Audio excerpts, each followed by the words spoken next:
할렐루야. 여러분 반갑습니다. 아, 그게 올 때마다 늘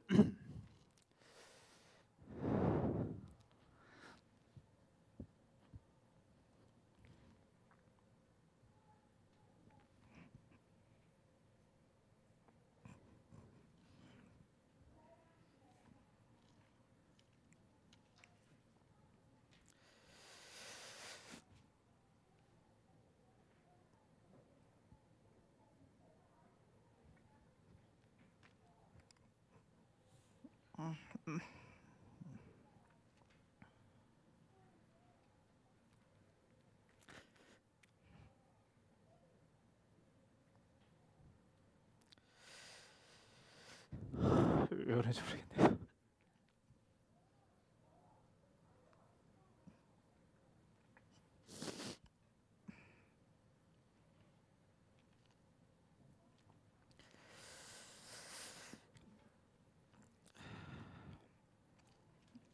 우리 인사할까요? 제가 한번 나눈 적이 있는지 모르겠는데 여러분들 그 12월호 인사가 뭔지 다 아시죠? 뭔가요? 샬롬입니다. 샬롬인데요. 보통 샬롬을 한 번 하면은 그냥 평소에 우리가 모르는 사람들한테도 지나가다 인사를 하잖아요. 그냥 샬롬하고 이제 인사를 하는데 좀 친근하다 하면은 사람들이 보통 샬롬을 몇 번 하는지 아세요? 샬롬 샬롬 하면은 내가 너 안다. 뭐 잘 지냈니? 이런 이제 보통 그런 관습이에요. 근데 정말 친한 사람, 정말 사랑하는 사람을 만나면 어떻게 하는지 아십니까? 샬롬 샬롬 샬롬 샬롬 마니시마 베세델 막 이렇게 이제 인사를 하거든요. 보통 이제 그 너무나 사랑하는 사람들, 친근한 사람을 만나면은 샬롬이 남발이 돼요. 그렇죠? 근데 제가 그 심정으로 지금 여러분께 인사하고 싶은데 우리 앞뒤 좌우로 한번 내가 사랑하는 만큼 마음을 담아서 함께 인사해 볼까요? 인사해 보시죠. 네. 네.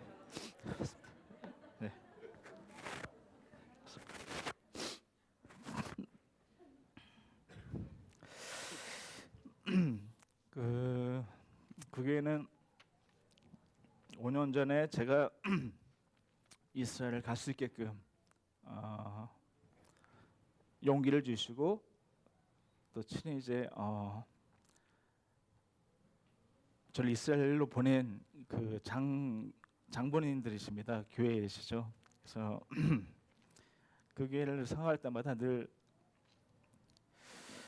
마음에 그 감사가 있고 그 감동이 있습니다. 그래서 왜 오늘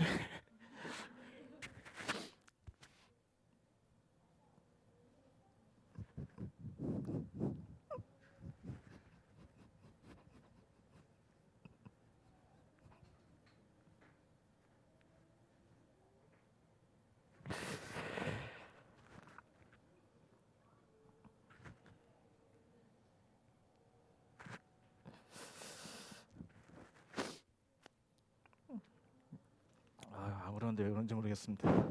네. 그냥 읽어야 되겠네요. 네. 부족한 저에게 귀한 강단을 이렇게 허락해 주신 목사님 그리고 성도님들께 진심으로 감사드립니다. 이스라엘 간 지는 5년 되었습니다. 처음에는 이제 유대인 사역을 하겠다 하는 마음으로 이렇게 갔는데 지금 제가 하고 있는 주 사역은 유대인들보다는 그 이스라엘 내 소수민족인 두루즈인들을 위한 사역을 지금 하고 있습니다. 이 두루즈족은 통계적으로 보면은 복음화율이 0%인 그런 민족입니다.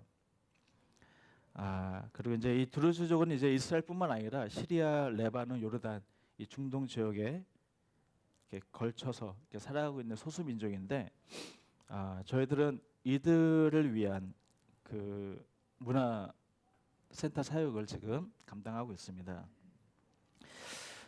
물론 이제 드루즈족에 대한 마음 그 사역을 하고 있지만 여전히 유대인들에 대한 또 그 땅에 살고 있는 팔레스타인들에 대한 그 사역도 이렇게 좀 준비하면서 지금 계획 가운데 있습니다.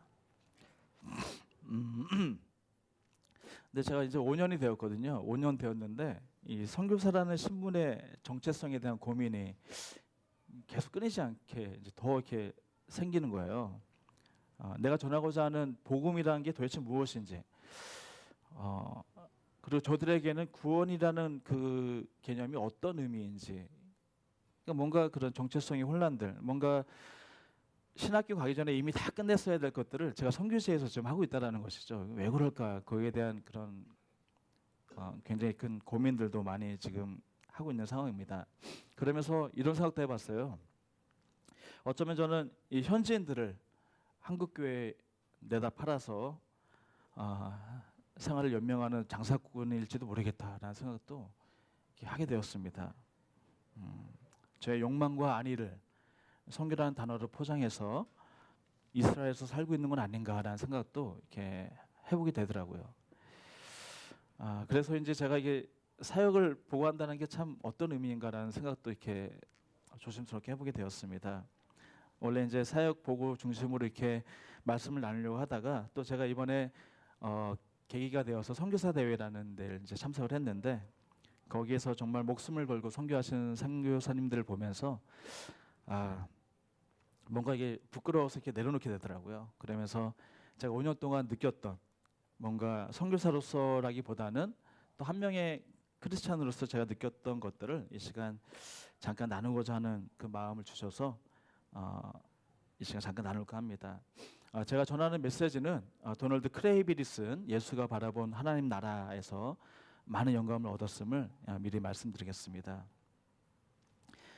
한 나라 혹은 한 집단의 정체성을 가장 잘 드러내는 것들에는 뭐가 있을까요? 한 나라 혹은 한 집단의 정체성.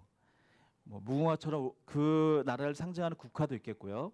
그 다음에 애국가와 같은 국가도 있겠고 그 나라의 상징적인 문화재나 인물도 있을 겁니다. 하지만 그 중에서도 한 나라의 정체성을 가장 잘 드러내는 것은 우리나라 태극기와 같은 깃발이 아닐까 생각이 듭니다. 대한민국 사람이라면 누구나 한 번쯤은 올림픽이나 기타 국제 무대에서 애국과 함께 개양되는 태극기를 보면서 눈시울이 뜨거워지는 것을 경험했을 겁니다. 특히 외국에서 이따금씩 보게 되는 태극기는 가슴을 먹먹하게 하는 그 무언가가 있다라는 것이죠. 어찌 보면 천 한 조각에 불과한 이 깃발이 사람들의 감정을 휘저으면서 움직이게 만드는 데는 그 나라 백성들만이 느낄 수 있는 정신과 혼이 그 안에 담겨져 있기 때문일 것입니다. 2000년 전 예수께서 이 땅에 오심과 동시에 시작된 나라가 있습니다. 처음 그 나라는 겨자씨처럼 매우 작고 볼품없는 나라였습니다. 그러나 지금 그 나라가 얼마만큼 확장되었는지는 가늠하기조차 힘들 겁니다. 그리고 그 나라는 주님이 다시 오실 때 비로소 완성될 것입니다. 어떤 나라죠? 바로 하나님 나라입니다. 네, 하나님 나라. 나라마다 그 나라를 지탱하는 법칙이 있고 그 법칙에 따라 사는 백성들이 있습니다. 예수께서 가져오신 하나님 나라의 법칙은 주빌리, 곧 희년 사상에 그 기초를 두고 있습니다. 모든 것을 본래의 자리로 되돌려 놓는 것, 회복. 그것이 주님이 이 땅에 가져오신 하나님 나라의 법칙입니다. 그리고 우리를 그 나라의 백성으로 부르신 이유는 그 나라 공정의 동역자를 세우기 위함인 것이죠. 그렇다면 예수께서 선포하신 하나님 나라의 깃발에는 무엇이 새겨져 있을까요? 우리 주님도 깃발을 흔들면서 사람들의 가슴에 불을 지피셨고 그들을 하나가 되게 해서 움직이게 하셨습니다. 그리고 그 나라의 깃발은 지금도 여전히 그 나라의 진실한 백성들로 하여금 뜨거운 열정과 가슴으로 그 나라를 위해 행동하게 만드는 능력이 있습니다. 우리가 이 세상을 지극히 정상적인 세상으로 간주할 때 예수께서 이 땅에 선포한 하나님 나라는 마치 거꾸로 뒤집혀진 나라와 같습니다. 예수님은 늘 이 세상과는 전혀 다른 방식들로 자신의 나라를 설명하셨습니다.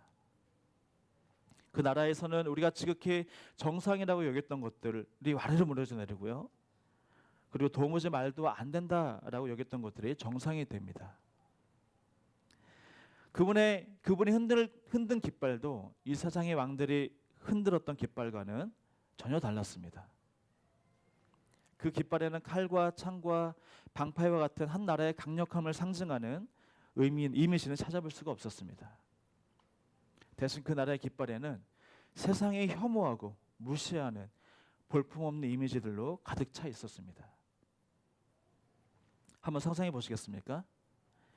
주님께서 높이 들고 흔드셨던 그 깃발에는 과연 어떤 이미지가 새겨져 있었을까요? 많은 분들이 이 질문에 아마도 십자가를 떠올리실 겁니다. 실제로 십자가는 기독교의 상징으로 오랜 세월 사용되어 왔습니다.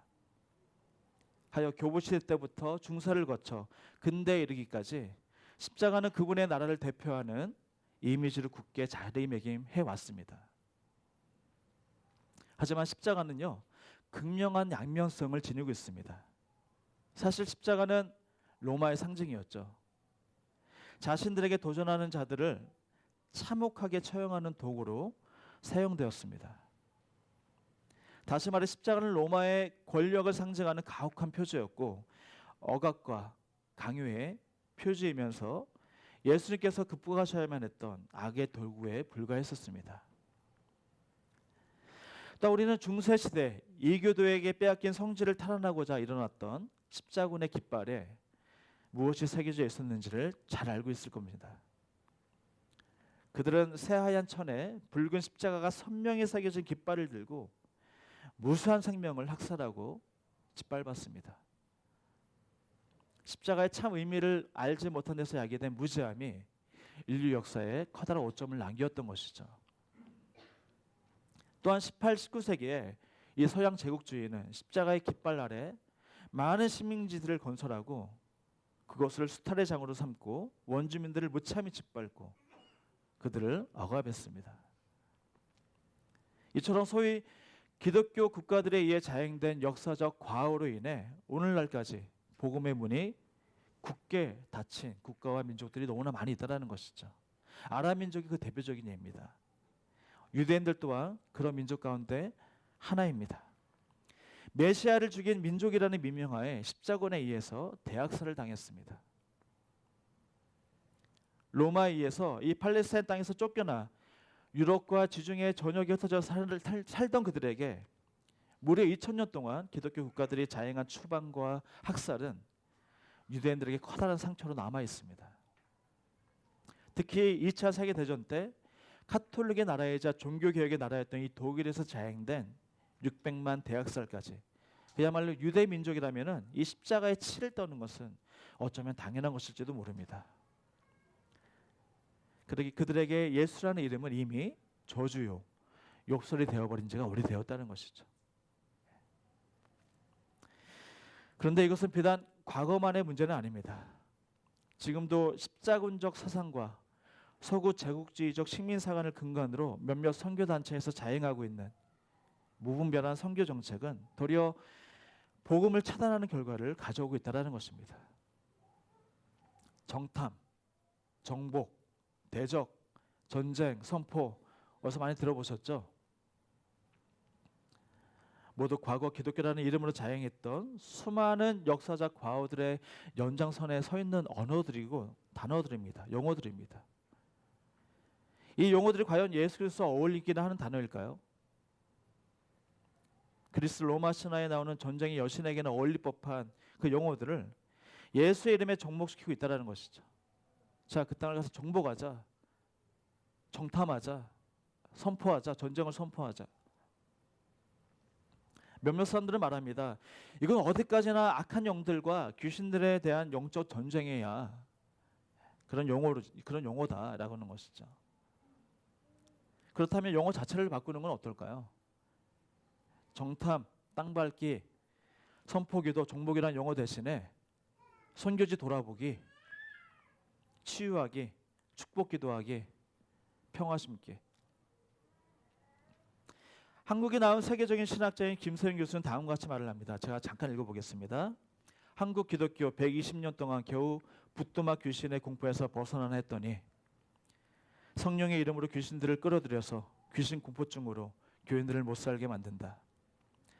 에베소서 6장 10절부터 20절에서 바울이 영적 전쟁을 어떻게 하라고 했나? 바울이 언제 버가모 교회에게 신전에 가서 뺑뺑이 돌면서 땅 밟게 하라고 했나? 아테네 신전에 가서 뺑뺑이 돌았다는 말이 요한계시록 어디에 나와 있나? 땅 밟기식 선교 방식이 한국 교회에 들어와 난리이다. 하나님 나라를 선포함으로써 예수의 주권에 순종해서 사랑을 베풀고 의를 행하고 의의 열매를 맺는 것이 진정한 영적 전쟁이다. 이스라엘은 이처럼 극단적으로 치우친 선교 방식을 지향하는 선교단체 및 그와 유사한 성향의 선교사들의 놀이터가 된 지가 오래됐습니다. 마치 선민 이스라엘을 사용하는 것이, 그리고 그 땅을 밟고 대적 기도를 하고 예배하는 것이 그리스도의 재림을 앞당기는 것이라 여기는 자들이 많이 있습니다. 기도와 예배가 나쁘다는 것이 아니죠. 기도해야죠. 예배해야 합니다. 가슴 아픈 현실은 그러한 성향을 가진 자들의 눈에는 요르단 서안지구 웨스트뱅크에서 억압당하는 팔레스타인들이 보이질 않습니다. 극단적 종교 유대인들보다 더 적극적으로 불법 정착촌 건설을 지지하고 심지어 이스라엘과 이웃한 아랍 국가들에 대한 불법적 군사 공격까지 지지하고 있는 상황입니다. 예루살렘을 이스라엘의 수도로 인정한 트럼프를 이 시대의 고레스로 칭송하고 있죠. 이러한 유대 선민주의적 자세는 마치 팔레스타인과 아랍 선교 더 이상 하지 말자라는 말과 다름이 없다라는 것입니다. 여전히 단체로 와서 치고 빠지기식의 거칠고 무례한 선교가 이루어지고 있습니다. 중세 십자군의 구호가 이들을 통해서 오늘날 재현되고 있습니다. 이 땅을 정복하자.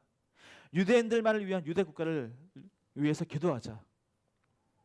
옛 성전의 영광을 되찾자. 성전산에 무슬림 사원을 부수고 제3성전을 짓자. 여전히 그들이 흔들어대는 깃발에는 붉은 십자가가 선명히 새겨져 있다는 것입니다. 이처럼 십자가는 왜곡되고 무례한 일부 기독교 집단에 의해서 그 의미가 상당 부분 퇴색되었다라는 것입니다. 그러나 예수께서 흔드신 하나님 나라의 깃발에는 이러한 의식구조를 완전히 뒤집는 이미지들이 새겨져 있다는 것이죠. 그 나라의 왕은 화려한 궁전이 아니라 마구간 염을 통해서 태어나셨습니다.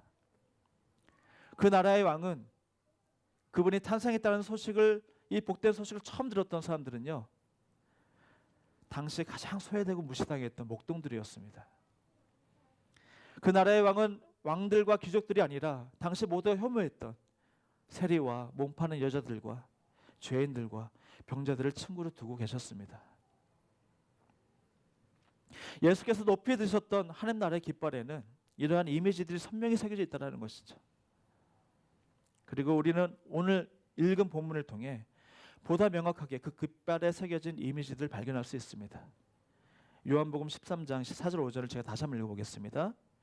저녁 잡수시던 자리에서 일어나 겉옷을 벗고 수건을 가져다가 허리에 두르시고 이에 대야에 물을 떠서 제자들의 발을 씻으시고 그 두르신 수건으로 닦기를 시작하여.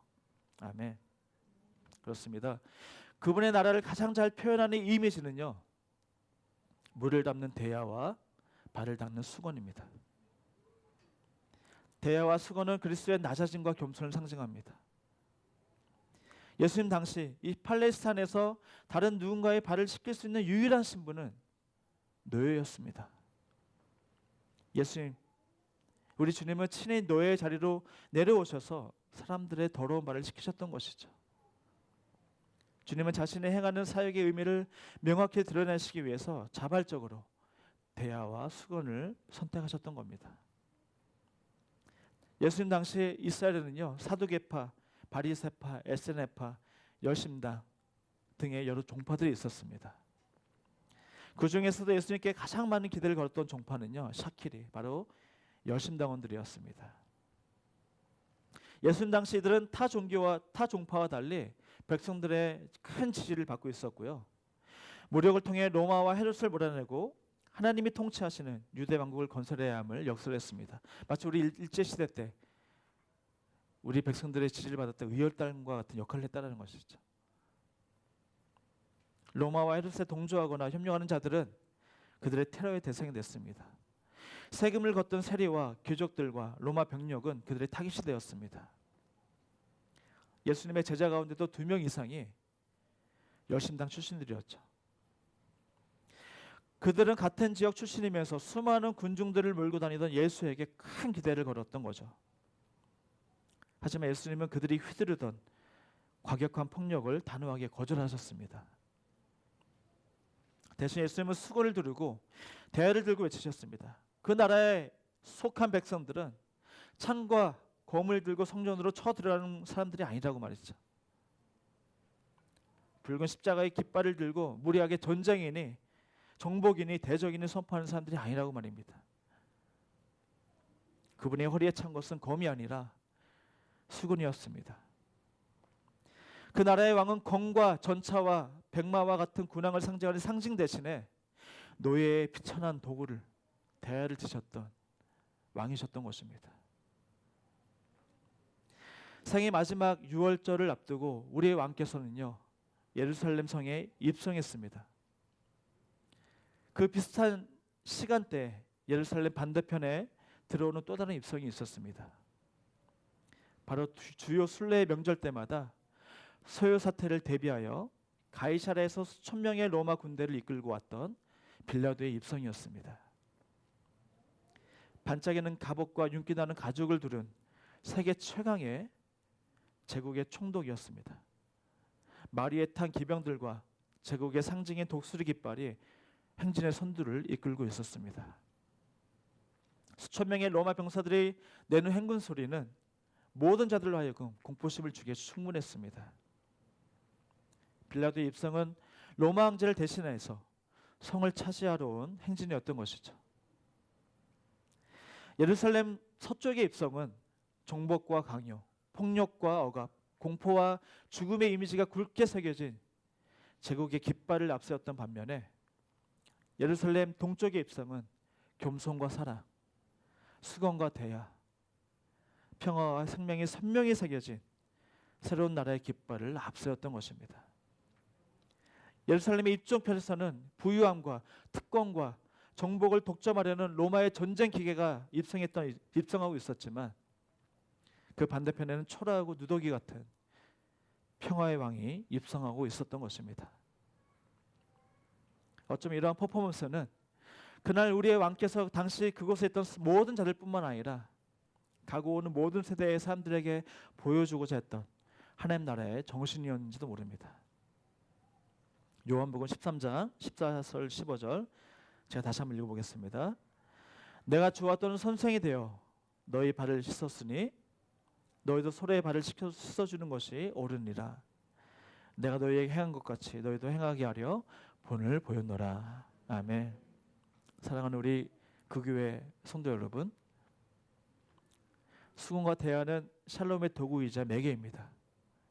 이 도구는 그것을 든 사람들의 가치관 그리고 지향하는 모든 것들을 송두리째 바꿔버립니다. 이 도구를 든 사람은 누군가에 의해 군림하는 것이 아니라 자신이 종이라고 밝히고 종의 자리로 내려가는 자들입니다. 저는 복음을 모르는 현지인들에게서 뿔 달린 괴물을 본 적이 없습니다. 그리고 그들의 땅을 집어삼키고 있는 귀신들을 본 적도 없습니다. 물론 제 눈이 아둔했기 때문에 제가 영적으로 깨어있지 못했기 때문에 그럴 수도 있죠. 저는 그들 몇몇에게서 자신들의 전통 문화와 풍습을 좇아 살아가는 순수한 영혼들을 보았습니다. 저와 같은 이방인에게서 뭔가 얻고자 계산하면서 접근하는 이들도 있었습니다. 하지만 그보다 우리의 필요가 무엇인지 살피고 도와주고자 하는 사람들이 더 많았다는 것이죠. 좀 과정에서 표현하면요, 오히려 몇몇 선교사들, 오히려 선교하러 온 자들에게서 먹잇감이 없는지 살피는 눈동자와 우월감과 성과주의와 무례함을 발견하곤 했습니다. 여전히 땅밟기와 대적기도를 하면서 그 지역을 정복하게 해달라고 기도하고 예배하는 자들이 많이 있습니다. 하지만 아무리 생각해도 그것은 우리의 왕께서 걸어가셨던 방식이 결코 아닙니다. 오히려 그것은 예루살렘 서쪽으로 입성했던 빌라도의 방식에 더 가깝다라는 것이죠. 우리의 왕께서는 한결같이 대야와 수건을 들고 낮은 자리로 내려가셨습니다. 우월감과 무례함과 군왕의 모습은 그분에게서 찾아볼 수가 없습니다. 아무런 계산 없이 그저 그들의 친구가 되어주셨습니다. 우리의 왕이 가는 곳마다 모두가 다 큰 자가 되었다는 것이죠. 그분의 종의 자리로 내려와서 그들의 더러운 발과 죄를 씻어주셨기 때문입니다. 우리의 왕께서는 지금도 우리들에게 각자 수건을 두르고 자기의 대야를 들고 그 나라에 참여하라고 초청하고 계십니다. 수건과 대야는 우리를 낮은 자리로 끌어내려서 다른 삶을 섬기고 그들을 높은 자리로 올려주는 일을 합니다. 우리가 종의 도구를 들어 모두의 발을 씻길 때 그들의 무지함과 그들의 영적 우월감의 구분은 사라지게 됩니다. 모든 것들이 다 평평하게 된다는 것이죠. 왜요? 서로의 종이 되기 때문입니다. 로마와 성전 기득권 세력들은요, 우리의 왕께서 선택한 수건과 대야에 맞서기 위해서 처형의 도구인 십자가를 사용했습니다. 마찬가지입니다. 우리가 수건과 대야를 들고 겸손한 마음으로 현장 속으로 들어가서 사람들의 발을 씻길 때, 우리가 교회에서 각각의 공동체에서 서로의 발을 씻길 때 원수 마귀는 두려움에 떨게 될 것입니다. 그것이 바로 만왕의 왕께서 승리하셨던 방식이기 때문이죠. 그것이 바로 낮아져야 높아지는 곳, 섬겨야 섬김을 받는 곳, 내려가야 올라가는 곳, 죽어야만 사는 곳, 바로 하나님 나라를 더욱 확장시키는 능력임을 원수 마귀는 잘 알고 있기 때문입니다. 존귀하신 우리 국외 성도 여러분, 우리는 이미 우리 가운데 꼽히고 있는 하나님 나라의 미래를 살고 있는 자들입니다. 우리는 우리의 왕이신 예수 그리스도의 본을 따르는 자들입니다. 적대적인 자세보다 화평을 말하고 지배하려 하기보다는 섬기려 하고 강요하기보다는 겸손으로 다가섭니다. 그러한 행동 하나하나가, 우리의 섬김 하나하나가 하나님 나라를 이루는 벽돌이 되고 장식이 되어서 그 나라는 더욱 견고하게 그리고 아름답게 완성되어져 갈 것입니다. 오늘 이 은혜가 저와 여러분과 함께 하시길 주님의 이름으로 축복합니다. 잠시 기도하시겠습니다.